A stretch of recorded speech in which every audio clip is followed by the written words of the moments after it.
quinasa activada por mitógenos, la proteína quinasa activada por mitógeno, la cual ingresa al núcleo, y en el núcleo esa proteína quinasa activada por mitógenos, ojo, activa a una RNA polimerasa. Entonces, cuando ingresa esa proteína quinasa activada por mitógenos al núcleo, va a activar, va a interaccionar con el ADN, con lugares específicos en el ADN, no en cualquier lugar tampoco. Repito, la proteína quinasa activada por mitógenos penetra en el núcleo. Al penetrar en el núcleo, esa proteína quinasa activada por mitógenos, vamos a suponer que todo esto es el ADN. Entonces, esa proteína quinasa va a interaccionar con determinada secuencia de nucleótidos en el ADN. Por ejemplo, aquí, interacción acá, nada más. Y también allá, y ahí, y ese otro lado ahí. Solamente esos 3 lugares. No interacciona en otro sitio. Al interaccionar allí, en esos lugares, activa una RNA polimerasa. Acá también y allá también. Esa RNA polimerasa copia el gen. Copia un determinado gen, esa copia otro y ese otro gen. ¿Qué se forma? El RNA mensajero. Ese RNA mensajero sale del núcleo. ¿A dónde van? Al ribosoma. En el ribosoma lo que hace es traducir el mensaje. Y como consecuencia de ello, se sintetiza acá una proteína, ahí otra proteína y allá otra proteína. 3 proteínas diferentes.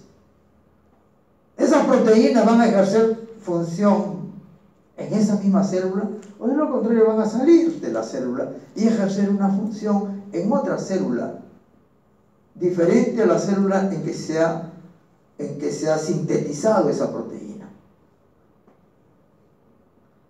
Otra vía de señalización estimula la formación de inositol-fosfato y calcio. De esa manera actúan las catecolaminas, angiotensinas, acetilcolina, hormonas liberadoras de tirotropina, hormonas liberadoras de gonadotropina. ¿Cómo funciona esto? La hormona, el receptor, que es una proteína receptora tirosina quinasa, pasa la información al transductor y el transductor activa al amplificador. ¿Y el amplificador qué cosa es? Es una fosfolipasa C. C-gamma. Entonces hay varios tipos de fosfolipasas. Fosfolipasa 1, A2, fosfolipasa C y fosfolipasa D. Pero esta vía de señalización solamente activa la fosfolipasa C-gamma. ¿Y qué hace la fosfolipasa C-gamma? Hidroliza al fosfatidilinositol bisulfato y lo transforma en diacilglicerol y inositol 1,4,5-trifosfato. Ese inositol 1,4,5-trifosfato va a interactuar con esas vesículas y se va a liberar calcio. Al liberarse calcio, ese calcio va a interactuar con determinadas enzimas. ¿Qué tipo de enzimas? Enzimas que en su estructura tienen calmodulina. ¿Qué es la calmodulina? La calmodulina es un péptido. Vamos a suponer que tenemos una enzima. Vamos a suponer que tenemos esa enzima que está formada. Vamos a suponer que esta enzima está formada por 3 péptidos. 1, 2, 3. Este de acá se llama calmodulina, este péptido. ¿Y qué nos diferencia de los otros? Que este péptido que se llama calmodulina, de esta enzima, tiene mucha avidez por el calcio.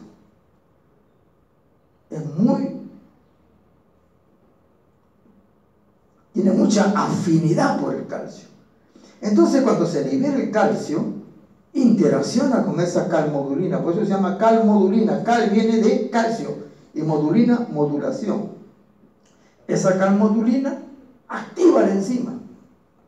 Entonces, en la célula hay determinadas enzimas que tienen calmodulina. No todas tienen calmodulina.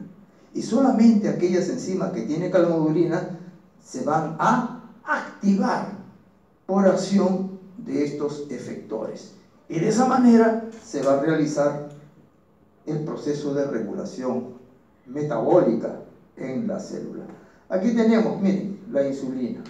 Este es el receptor de insulina. 2 cadenas alfa, 2 cadenas beta. Cuando interacciona la insulina con el receptor, estas cadenas betas se autofosforilan. Y luego, ojo, miren, fosforila al sustrato receptor de insulina 1 o al sustrato receptor de insulina 2. Y este pasa la información a estos factores de transcripción que acá está la MAP quinasa, o sea, proteína quinasa activada por mitógenos, que va a producir en último análisis mitogénesis, diferenciación celular, síntesis de glucógeno, síntesis de proteínas, movilizar GLUT4, si es que está en el tejido muscular o está en el tejido adiposo. Esta vesícula GLUT4 se va a desplazar hacia la membrana plasmática y va a depositar ese GLUT4 en la membrana plasmática para que, acá está el GLUT4, para que pueda transportar la glucosa al interior, en este caso del tejido muscular o tejido adiposo.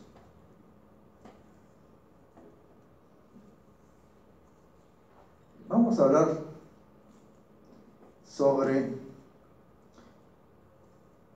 interrelaciones metabólicas, correlaciones metabólicas o integración metabólica. Para ello vamos a dividir este proceso de interrelación metabólica en 5 fases. Y hagamos la siguiente salvedad. En algunas de estas fases, muchos autores no están de acuerdo, otros sí están de acuerdo. He tratado de colocar todas las fases posibles para que podamos hacer una descripción y vamos a describir lo que ocurre desde el momento en que ingerimos alimentos y vamos a describir qué sucede a las 12 horas, a los 3 días, a los 20 días y sabe Dios, hasta que la persona muere por inanición. Se sabe que el ser humano puede dejar de ingerir alimentos durante más de 40 días. Hay seres humanos que han vivido alrededor de 63 días sin ingerir alimentos, solamente agua. Y eso ocurrió en la década del 70 en Inglaterra, cuando los irlandeses con problemas de índole sociopolítico insurgieron y naturalmente fueron capturados varios de ellos, encerrados en una cárcel, y como protesta ellos se sometieron a una huelga de hambre, pero solamente uno de ellos se sometía a la huelga de hambre, solamente ingería agua y generalmente morían a los 45 o 50 días. Una vez que moría ese irlandés, de inmediato era reemplazado por otro. Moría él, otro lo reemplazaba y también se sometía a la huelga de hambre.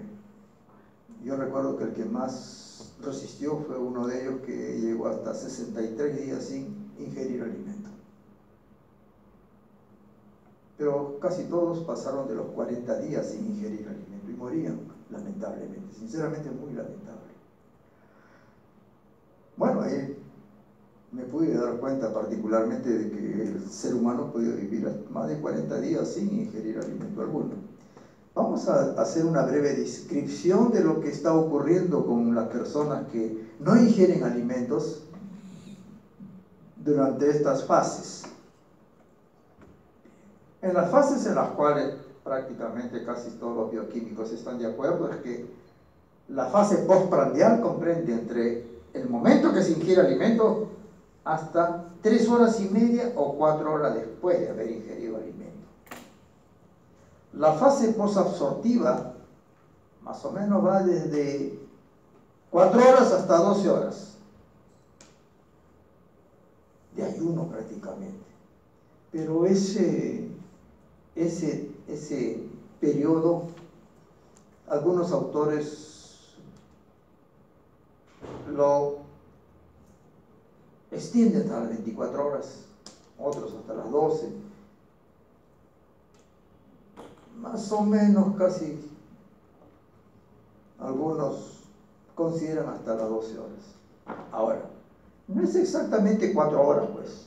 Yo le digo 3 horas y media, 4 horas termina la posabsortiva. Perdón, el postprandial. La posabsortiva comienza aproximadamente a las 4 horas. Es aproximadamente. No es exactamente a las 4 horas. No me va a decir usted a las 3:59. No. Es como le dije al grupo anterior también. ¿Alguien me puede decir a qué hora empieza el día? ¿O a qué hora empieza la noche? La transición día a noche o noche a día es una transición que no permite hacer una diferenciación precisa de en qué momento termina el día y en qué momento empieza la noche. ¿Estamos bien? Pero si nosotros, acá en el Perú, en Lima sobre todo, son las 10 de la noche, es noche, pues punto. Y si es las 10 de la mañana es día, 12 del día es día, y 12 de la noche es noche, 2 de la mañana es noche, y 2 de la tarde es día. Pero hay un periodo en el cual es 5:30 o 6 de la tarde, 6:30, a veces todavía es día en verano, pero en invierno ya es noche. Entonces no hay una diferencia, pues, precisa, no existe. Igualmente ocurre aquí. 4 horas, más o menos. Eso no significa de 4 horas y 5 minutos y empezó todo. No es así tampoco. Bien. Y con respecto al ayuno temprano de 2 a 36 horas, particularmente yo lo considero hasta los 3 días. Yo le coloco ahí lo que dicen algunos libros, en lo cual no estoy muy de acuerdo. Y la inanición temprana de 2 a 24 días. Yo creo que de 3 a 24 días, no 2. Después les voy a explicar por qué. Y después de allí en adelante es la inanición prolongada. Y esa inanición prolongada naturalmente es hasta que fallece la persona. Aquí se ha puesto 50 días, que más o menos es el tiempo que dura la gran mayoría de las personas sin ingerir alimento. Bien. Vamos a hablar de reservas energéticas. El glucógeno en el hígado, 70 gramos más o menos, que da 280 kilocalorías. Como verán ustedes, no proporciona suficiente kilocalorías como para mantener la glicemia durante 24 horas, ¿no? El glucógeno muscular, 480 kilocalorías. El glucógeno muscular solamente sirve para proporcionar energía al propio músculo. De ese glucógeno no se puede obtener glucosa bajo ningún punto de vista, porque no hay glucosa 6-fosfatasa en el músculo. Glucosa en los fluidos corporales, 20 gramos de 80 kilocalorías. Es decir, la glucosa que tenemos ahora circulando en el plasma, sí, 80 kilocalorías. No es nada para el gasto energético que tenemos nosotros. Vamos a suponer 2000 kilocalorías, 80 no es casi nada. ¿Está correcto? Se utiliza rápidamente. En cambio los lípidos, tiene 135.000 kilocalorías. Y eso naturalmente permite que el ser humano pueda vivir 20, 30, 40, 50 días. Son los lípidos. Y en segundo lugar son las proteínas. Proporcionan 24.000 kilocalorías. Ello permite que el ser humano pueda vivir, digamos, un tiempo tan prolongado, tratando de mantener la homeostasis, es decir, los niveles de glucosa, ácidos grasos, etcétera, etcétera, etcétera. Bueno, aquí tenemos básicamente del intestino se absorbe glucosa, triglicéridos. Esta glucosa es captada por el hígado. En el hígado esa glucosa sigue varias vías de transformación, la vía glucolítica, vía lactosa, vía los ácidos urónicos, síntesis de glucógeno. Si esta glucosa llega al músculo, básicamente va a servir para la vía, igualmente la vía glucolítica, síntesis de glucógeno, poco de vías lactosas, casi los ácidos urónicos muy poco funcionan en el tejido muscular. En el cerebro básicamente vía glucolítica, en el corazón vía glucolítica, Y en el tejido adiposo también básicamente vía glucolítica. AMP. ¿Qué es la AMP? La AMP es la proteína quinasa dependiente de AMP. AMPK, perdón. Es la proteína quinasa dependiente de AMP. Niñas, si van a estar conversando, se van afuera. Y no es la primera vez que saque a alguien. En mi clase ya he sacado como a 3 afuera.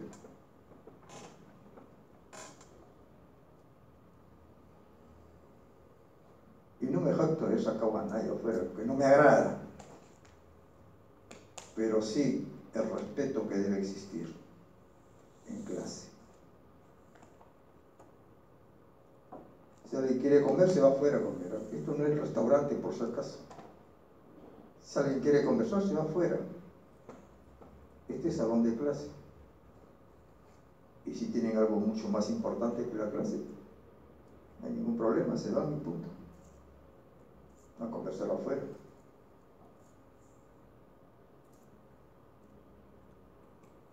Me agradaría que pregunten cualquier duda que tengan, encantado de poder conversar, de poder solucionar alguna de las dudas que tengan al respecto.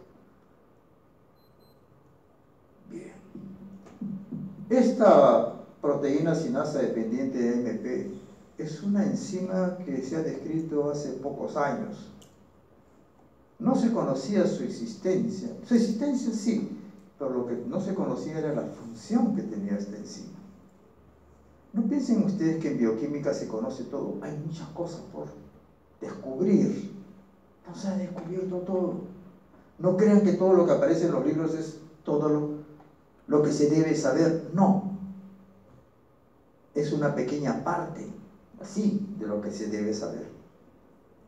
Probablemente lo que se deba saber es todo este salón, pero lo que sabemos es lo que les muestro, así. Y eso está en los libros. O sea que prácticamente no sabemos nada. Es como la energía. La energía en el universo, la mayor parte de ella no la conocemos. La energía oscura es más o menos el 90% de la energía del universo, y eso lo desconocemos. La pregunta es, ¿conocemos el universo? ¿Sabemos cómo es? No tenemos ni la más pálida idea de lo que es el universo. Hablando de esta AMP quinasa, esa AMP, esa proteína quinasa dependiente de AMP, es una enzima que está más que todo vinculada con la homeostasis energética. Es algo que, si ustedes ven libros de algunos años acá, no aparece esta enzima. Ahora le llaman la enzima maestra. La enzima que va a regular una serie de procesos metabólicos en todo el organismo. ¿Se conocen las funciones de esta enzima? Algunas se conocen. Gran parte de las funciones de esta enzima no se conoce. Básicamente esta enzima tiene la propiedad de activar, uno, la captación de glucosa y la oxidación de glucosa y ácidos grasos. Esta enzima tiene la propiedad de activar la oxidación específicamente de ácidos grasos en el hígado y permitir la síntesis, la formación de cuerpos cetónicos. En cambio, inhibe las vías que conducen a los procesos biosintéticos. Por ejemplo, inhibe a la acetil-CoA carboxilasa, que es la enzima clave de la síntesis de ácidos grasos. Inhibe la hidroximetilglutaril-CoA reductasa, que es la enzima clave de la síntesis de glucógeno. Inhibe la lipogénesis y gluconeogénesis en el hígado. Inhibe la síntesis de glucógeno en el tejido muscular. Y algo que es un tanto, digamos, que no resulta muy fácil de explicar, es que inhibe la lipólisis en el tejido adiposo. ¿Cómo se explica? Se presume que sea con el propósito de evitar que se liberen muchos ácidos grasos del tejido adiposo en la fase de ayuno. Probablemente. No se sabe. Y hay un gran número de procesos metabólicos en la que probablemente participe la proteína quinasa dependiente de AMP, pero que no se han descrito hasta la fecha. Ahora, esta proteína quinasa dependiente de AMP es una enzima que está integrada, a veces son varias enzimas de esta naturaleza, cuyas funciones, vuelvo a repetir, no están del todo descritas. En estos años se están empezando a describir poco a poco en qué reacciones ellas están participando, y probablemente en el futuro aparezcan nuevas reacciones que ahora desconocemos por completo. Pero las que les he mencionado, en las cuales básicamente activan vías metabólicas que generan ATP, en cambio, eso sí se sabe, en cambio, inhiben las que conducen a los procesos biosintéticos. Entonces, biosíntesis de glucógeno, por ejemplo, se inhibe. Biosíntesis de ácido graso, triglicéridos, se inhibe. Biosíntesis de colesterol, se inhibe. De esos procesos en los que participa esta enzima sí se conoce con bastante precisión. Vamos a hablar de los niveles de sustratos y hormonas en sangre en estado nutrido, ayuno e inanición. Deseo que presten atención porque vamos a utilizar fundamentalmente estos datos para poder explicar posteriormente de qué manera ocurre esa transición de bien alimentado a ayuno. Aquí tenemos situación de bien alimentado, 12 horas de absorción, después de la absorción 3 días de ayuno y 35 días de ayuno. ¿Qué sucede con la insulina? En una persona que recién ingiere alimentos, los niveles de insulina son aproximadamente de 40 microunidades por mililitro en el plasma. 12 horas después de la absorción, de 40 disminuye a 15 microunidades por mililitro. Y si dejamos de ingerir alimentos 3 días, de 40 baja a 8. O sea, 5 veces menos.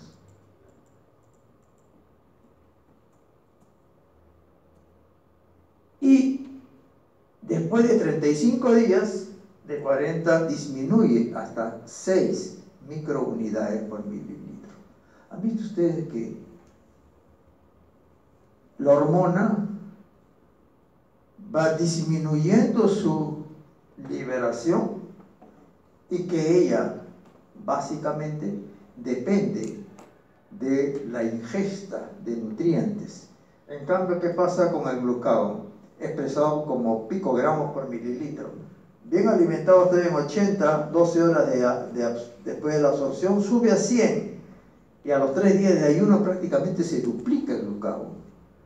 Pero a los 35 días de 150 baja a 120. Pero 120 es 50% más de lo que existía en el bien alimentado. ¿Qué sucede con la glucosa?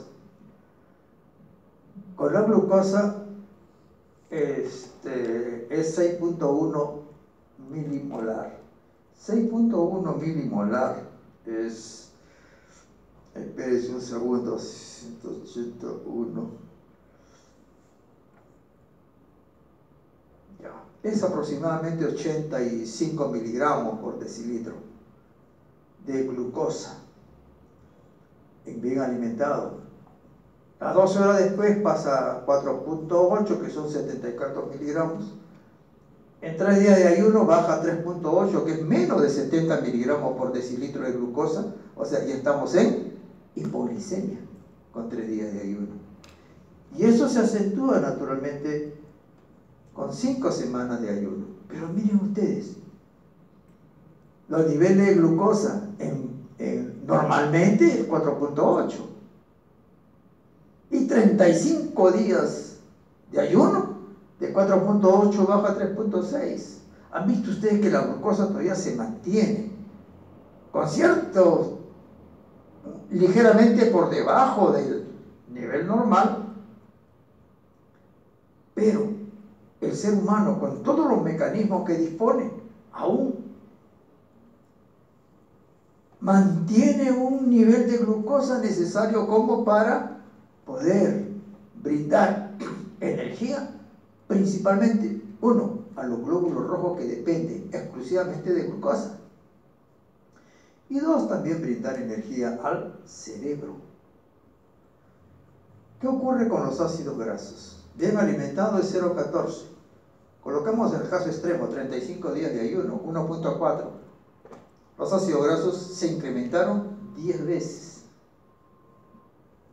El acetoacetato de 0.04 a 1.3.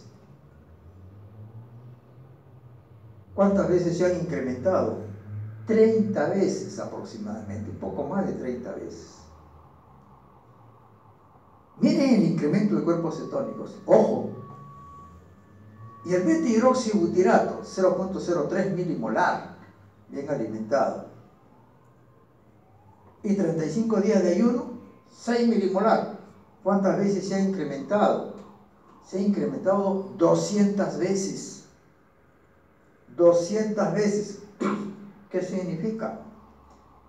Que cuando el ser humano está pues 25, 30, 35, 40 días de ayuno, significa que sus fuentes importantes de energía son los ácidos grasos, son los cuerpos cetónicos, las fuentes importantes de energía, porque los cuerpos cetónicos se van a metabolizar por el ciclo de Krebs y van a proporcionar energía. Pero esos cuerpos cetónicos, ¿de dónde provienen? De los ácidos grasos. ¿Dónde se forman los cuerpos cetónicos? En la mitocondria del hígado. El hígado no utiliza cuerpos cetónicos. Son producto de exportación. Los usan otros tejidos, el hígado no. El hígado solamente usa ácidos grasos. Y naturalmente, como veremos después, otros nutrientes.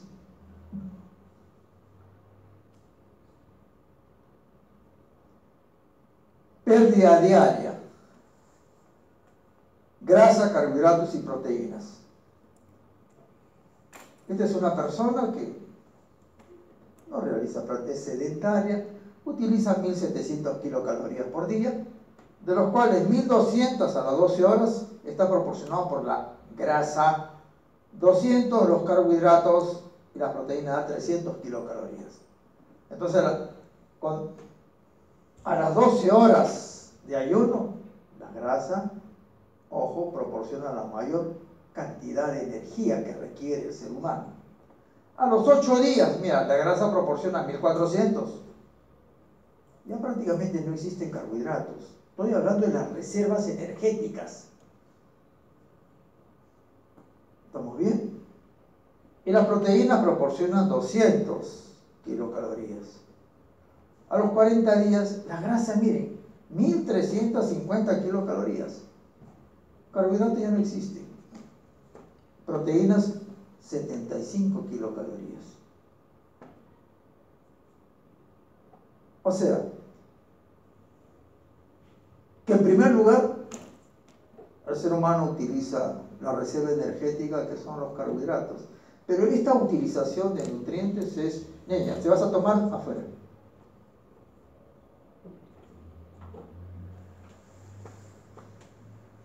Las fuentes de nutrientes son carbohidratos, lípidos y proteínas. La utilización de los nutrientes, siempre preguntaban, ¿cuál se usa primero, cuál se usa segundo? No, señores, no existe eso. Eso no existe. Se usan simultáneamente. Carbohidratos, lípidos y proteínas se utilizan simultáneamente. El ser humano requiere de los tres, pero preferencialmente en un primer momento usa carbohidratos, pero también utiliza proteínas y grasas. ¿Estamos bien? La reserva, estoy hablando de la reserva. La reserva de carbohidratos, ¿cuál es? La reserva de carbohidratos es el glucógeno hepático. Eso es lo primero que se acaba. El glucógeno hepático se acaba a las 24 horas. Prácticamente a las 20 horas no hay glucógeno. Es decir, dicho de otra manera, a las 20 horas el glucógeno ya prácticamente se ha degradado casi todo, y ya no contribuye para el mantenimiento de la glicemia. A las 24 horas ya prácticamente el glucógeno no es ningún elemento que contribuya con glucosa a la glicemia, no. Por eso aquí aparece, ojo, a los 8 días, 0, ya no. Pero simultáneamente, mientras el glucógeno está manteniendo la glicemia, también están las proteínas manteniendo la glicemia. Y los lípidos están dando energía. O sea, los tres se utilizan coordinadamente. Naturalmente la primera reserva que se acaba es el glucógeno. Pero sigue importancia las proteínas y los lípidos. Pero el que proporciona mayor cantidad de energía, ¿quiénes son? La grasa, los lípidos. Las proteínas no, porque las proteínas son sustancias muy importantes para cualquier ser viviente. Porque las proteínas, ojo, cumplen diversas funciones biológicas. Funciones de transporte, funciones catalíticas, funciones de regulación metabólica, etc. Una gran diversidad de funciones cumplen las proteínas. Por ese motivo, no se degradan con facilidad. No proporcionan fácilmente energía, que lo hagan los lípidos, que es reserva energética, no las proteínas. Proporcionan en parte, sí. Por eso las personas, si dejan de ingerir alimento durante un prolongado tiempo, naturalmente que van a comprometer sus proteínas.